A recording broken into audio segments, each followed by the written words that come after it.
Microtia is an ear deformity, and it comes in various stages. Basically, there are 4 different types, but in all of the microtias, the cartilage of the ear is underdeveloped. So it's like a little small ear. Microtia literally means little ear.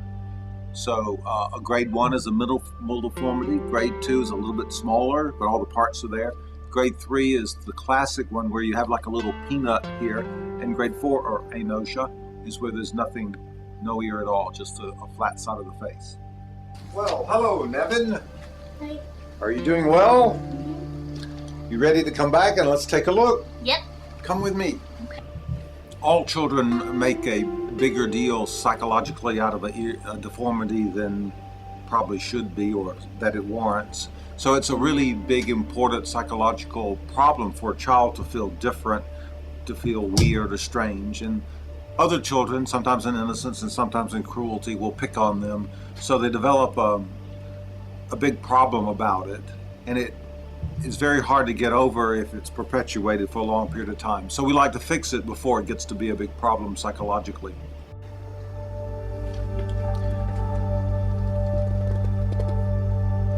These are beautiful, Nevin. The parents will come back and say, I'm surprised. I thought they were normal, but now they've opened up and they must have been inhibited about it. And also the hearing sometimes is fixed. So the hearing improvement is a big important aspect, especially in the patients with both ears. So everyone is happy they did it. I've never had a patient who's not been happy or satisfied with doing ears made out of rib cartilage graft. Now, some of the ones made out of other substances, of plastic in particular, of various forms, eventually extrude or have problems or complications, and those people are never happy. So I much prefer to do rib cartilage graft, which is the body's own tissue to make the ear, not an artificial substance. Hey, Nevin. Hey.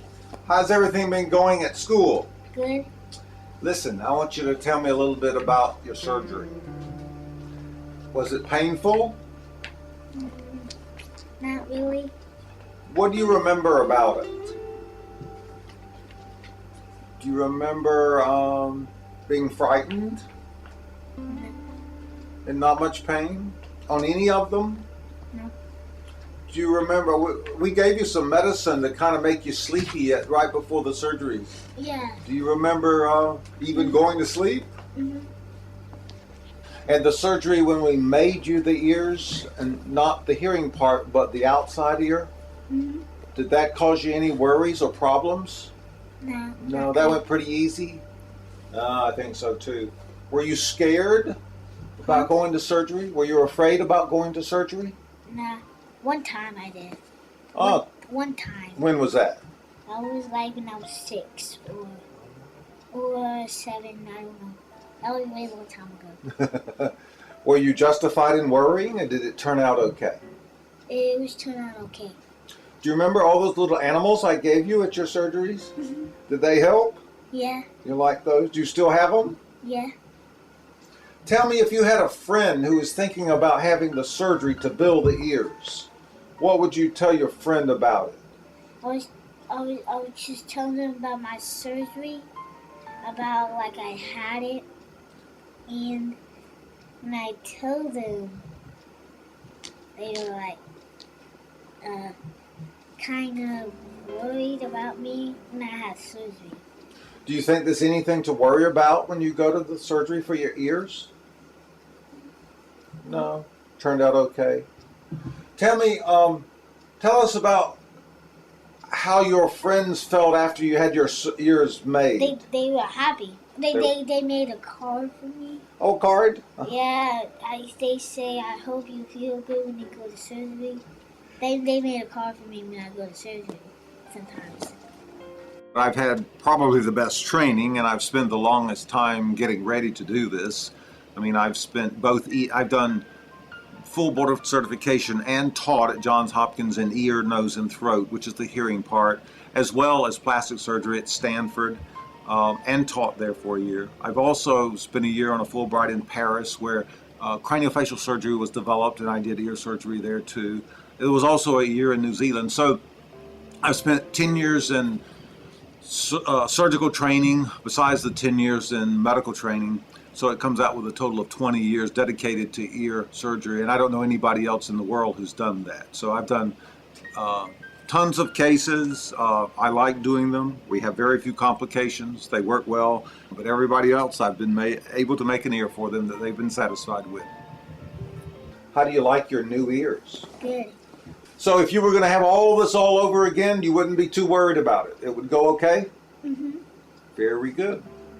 Well, the experience overall, obviously at first, it's scary going into it because don't know what to expect, and your child is born with an abnormality and you don't know what to do, and you try to research it and all that. But as you get going and you go through the process of everything, and how Dr. Jones had explained everything from the beginning to us and helped me cope with, my child with an abnormality, it helped a lot.